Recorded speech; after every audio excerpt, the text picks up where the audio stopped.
Hello दोस्तों, welcome back to my channel. मैं थोल्ला भाई पीके में आपका स्वागत है। तो दोस्तों, औकलन के जितने भी महत्वपूर्ण प्रश्न थे मैंने उस सारे प्रश्नों को बता दिया, लेकिन अभी मैंने एनसीईआरटी बुक का ही सवाल बताया। अभी मैं क्वेश्चन बैंक से भी औकलन के महत्वपूर्ण सवाल बताऊंगा, लेकिन एनसीईआरटी पहले खत्म होने के बाद। तो आज से आपका जो टॉपिक स्टार्ट होगा वो होगा स्टार्ट औकलस के अनुप्रयोग। देखो, इसका जो है लेसन, आपका लेसन नंबर है 5.6.1 है। ठीक है, आपका जो लेसन है वो है 6.1, और आपको पता है कि इस लेसन में लगभग 25 या 30 सवाल होंगे। तो टोटल इस लेसन में 14 सवाल है। ठीक है, और जो भी सवाल हैं सारे के सारे बहुत बड़े हैं। मतलब कोई सवाल है 10 मिनट का भी हो सकता है, 5 मिनट का भी हो सकता है। तो ये वीडियो 2-3 पार्ट में होगा। पूरी वीडियो आप ज़रूर देखना। हर एक टॉपिक आपको बहुत अच्छे से समझ में आने वाला है। तो जैसा कि यहाँ पे पहला ही टॉपिक है, पहला ही प्रश्न है 6.1 का। लिखा है कि वृत्त के क्षेत्रफल के परिवर्तन की दर इसकी त्रिज्या r के सापेक्ष ज्ञात कीजिए। ठीक है, लिखा है वृत्त के क्षेत्रफल के परिवर्तन की दर इसकी त्रिज्या r के सापेक्ष ज्ञात कीजिए। त्रिज्या दिया है r बराबर 3 सेंटीमीटर और r बराबर 4 सेंटीमीटर। ये प्रश्न में आपका लिखा गया है। हमें अवकलन इसका करना है r के सापेक्ष में। तो सबसे पहले अवकलज के अनुप्रयोग के सवाल जब भी हम पढ़ते हैं तो आपको कुछ रूल और नियम पता होने चाहिए। तो रूल अगर नियम नहीं पता है फिर भी मैं इस तरह से बताऊंगा कि आपको हर एक टॉपिक बहुत अच्छे से समझ में आ जाएगा। तो चलो, ज़्यादा टाइम ना बर्बाद करते हुए बढ़ते हैं अपने प्रश्न की ओर। आपका जो पहला प्रश्न है, यहाँ पर हो गया आपका पहला प्रश्न और पहले का दूसरा। दो प्रश्न है, दोनों समझते हैं। आपका वैल्यू दिया r बराबर में 3 सेंटीमीटर। सवाल है वृत्त का, तो आपको एक लाइन लिख देना है। माना वृत्त की त्रिज्या, माना वृत्त की त्रिज्या r, क्षेत्रफल a है। तो इतना आपको वृत्त के बारे में एक लाइन लिख देना है। इसके बाद हम वृत्त का क्षेत्रफल का फार्मूला a बराबर में पाई r का स्क्वायर, ये होता है वृत्त के क्षेत्रफल का फार्मूला। ठीक है, क्या हो गया? वृत्त के क्षेत्रफल का फार्मूला। तो यहाँ पर r के सापेक्ष हमें अवकलन करना है। लिखेंगे r के सापेक्ष अवकलन करने पर, r के सापेक्ष अवकलन करने पर तो हो जाएगा dA बाई में dr बराबर, यहाँ पाई लिखा है तो पाई लिखा रहने देंगे। r स्क्वायर का अवकलन करेंगे, हो जाएगा 2। यहाँ पर हो जाएगा r, क्या हो जाएगा? 2r हो जाएगा। इसके बाद हमें लिखना है यहाँ पे dA बटे में dr। r का वैल्यू प्रश्न में 3 सेंटीमीटर लिखा है, तो यहाँ हो जाएगा पाई गुणे में 2, r की जगह पे 3 गुणा करेंगे, 3 दूना 6, यहाँ पे पाई हो जाएगा।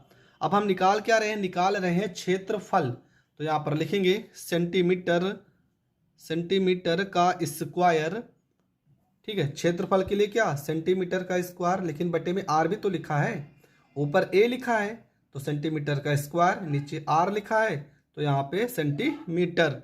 ये हो जाएगा आपका आंसर। तो पहला आंसर आपका हो गया कंप्लीट। अगला सवाल क्या है? यहाँ पे आर की जगह पे आपका 3 ना होके 4 सेंटीमीटर कर दिया गया है।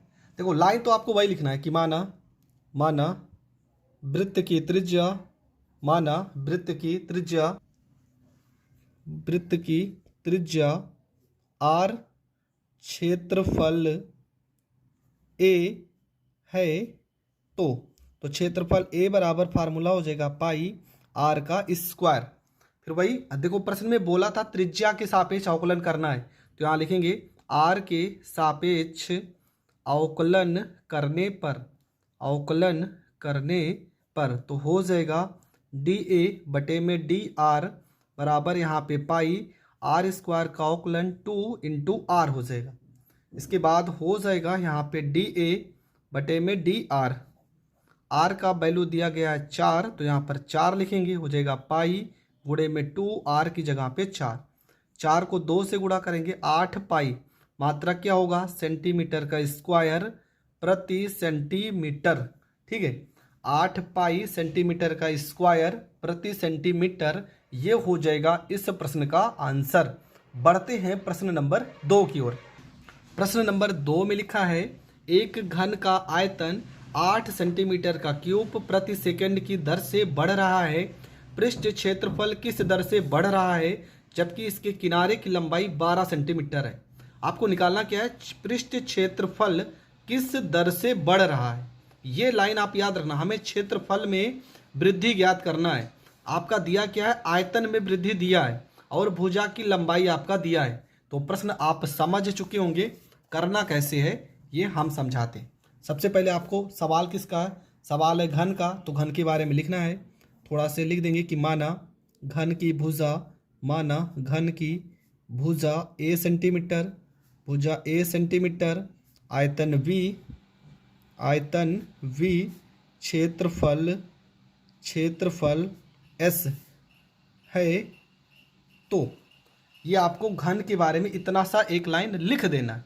इसके बाद प्रश्न में कह रहा है कि घन के आयतन में, घन का आयतन में वृद्धि, घन के आयतन में वृद्धि कितना हो रहा है, 8 सेंटीमीटर का क्यूब प्रति सेकंड। ये घन के आयतन में वृद्धि हो रही है। तो आयतन के लिए हम क्या लिखेंगे, डेल्टा v बटे में v। ठीक है, आयतन के लिए क्या लिखोगे, डेल्टा v, सॉरी यहाँ पे हम त्रुटि निकालना शुरू कर दिए थे। आयतन में वृद्धि के लिए हम लिखेंगे dv बटे में dt, क्योंकि आयतन में देखो बटे में समय भी तो लिखा है, तो समय के लिए क्या लिखेंगे, dt लिखेंगे। बराबर हो जाएगा 8 सेंटीमीटर का क्यूब प्रति सेकंड, जबकि भुजा मतलब a का वैल्यू प्रश्न में दिया गया है 12 सेंटीमीटर।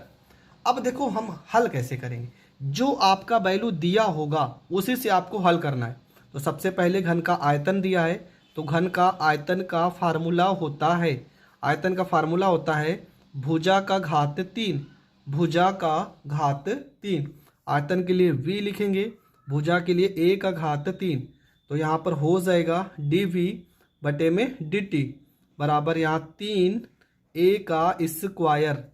एक बात मैं और आपको बता दे रहा हूँ, जब भी आपको आयतन में मतलब परिवर्तन की दर समय दिया होगा तब आपको अवकलन जब भी करना है, तो यहाँ पे क्या लिखा है, हमने अवकलन किया 3a का स्क्वायर, इसके बाद इसका दोबारा अवकलन करना पड़ेगा। तो दोबारा a का अवकलन करेंगे, क्या आएगा, dA बटे में dt। क्यों, क्योंकि यहाँ पर हम t के सापेक्ष अवकलन कर रहे हैं, t के सापेक्ष अवकलन कर रहे हैं। ये आप ध्यान रखना, अगर सवाल में परिवर्तन की दर दिया होगा तब आपको दोबारा जो भी पद दिया होगा उसका अवकलन करना पड़ेगा। तो यहाँ पे आयतन का परिवर्तन कितना दिया था, 8, तो यहाँ पर 8 लिखेंगे बराबर यहाँ 3 हो गया। a का वैल्यू प्रश्न में कितना दिया है, 12, तो 12 गुणे में 12 हो जाएगा। यहाँ पे dA बटे में dt हो जाएगा। इसके बाद अगर हम dA बटे में dt को रोक लेते हैं तो ये तीनों पद गुणनफल में इधर बटे में आएगा। 8 बटे में 12 पर ही हम 144 गुणे में 3 आ जाएगा। लेकिन हमें निकालना क्या है, हमें निकालना है पृष्ठीय क्षेत्रफल। तो घन का पृष्ठीय क्षेत्रफल फार्मूला होता है 6 गुणे भुजा का स्क्वायर। ये छोटे छोटे फार्मूले भी आपको पता होने चाहिए। तो पृष्ठीय क्षेत्रफल के लिए लिखेंगे s, यहाँ पे 6, भुजा के लिए लिखेंगे a का स्क्वायर। फिर से लिखेंगे t के सापेक्ष अवकलन करने पर हो जाएगा ds बटे में dt बराबर 6a स्क्वायर का अवकलन हो जाएगा 2a dA बटे में dt हो जाएगा। इसके बाद यहाँ पर हो जाएगा ds बटे में dt बराबर 6 गुणे में 2, a की जगह पे कितना वैल्यू, a की जगह पे 12, और dA बटे में dt का मान देखो ऊपर ये निकाले हैं, लिखेंगे 8 बटे में 144 गुणे में 3। यहाँ से काट देंगे 12 बरई हम 144, 12 बरई हम 144, 3 एकम 3, 3 दूना 6, यहाँ पर 2 छंग 12 और 2 तियाँ 6, मतलब जितना हो सके आप यहाँ पर काट दीजिए। बचेगा आपका ds बटे में dt, ऊपर आपका 8 बचा है, नीचे आपका 3 बचा है। 8/3। क्षेत्रफल निकाल रहे हैं तो क्या लिखेंगे, सेंटीमीटर का स्क्वायर बटे में dt, मतलब कि सेकेंड। ये हो जाएगा इस प्रश्न का आंसर।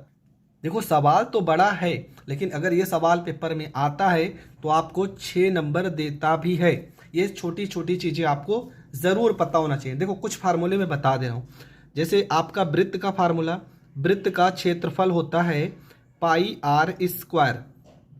अब यहाँ पे आयत का क्षेत्रफल का फार्मूला भी होगा। आयत का क्षेत्रफल का फार्मूला होता है लंबाई गुणे चौड़ाई। आयत का परिमाप का फार्मूला होता है 2 ब्रैकेट में लंबाई प्लस में चौड़ाई।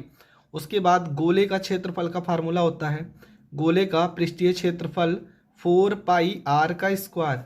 गोले का आयतन का फार्मूला होता है 4/3 पाई आर क्यूब। उसके बाद आपका फार्मूला हो जाएगा शंकु का आयतन का फार्मूला। शंकु का आयतन का formula 1/3 pi r square h. घन के बारे में तो हमने बता ही दिया। घन का आयतन का फार्मूला होता है भुजा का घात 3।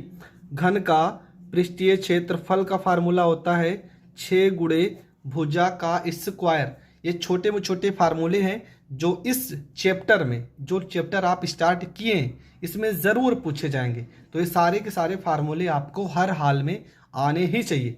तो आई होप ये दोनों प्रश्न आपको बहुत अच्छे से समझ में आ गए होंगे। समझ में आ गए तो प्रश्न नंबर 3 हम अगले वीडियो में डिस्कस करेंगे। तब तक के लिए जय हिंद, जय भारत।